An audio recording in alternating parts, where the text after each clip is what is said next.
मैं आपको बहुत प्यार करता हूं और मैं अपना हा को भी बहुत प्यार करता हूं। और आज आप लोग ने जो प्यार मुझे दिया है, आपने बुबागरा समझ के मुझे वो प्यार नहीं दिया है। आपने खुद बुबागरा को पहले तिपरासा बनाया है और आपने हमको जो प्यार दिया है, मैं आपको यहां से एक बात बोलना चाहता हूं।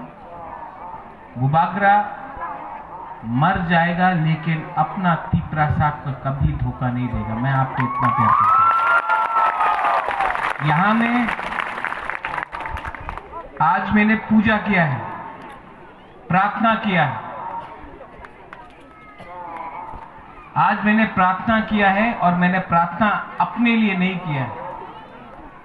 मैंने जो पूजा किया है सुब्राई को,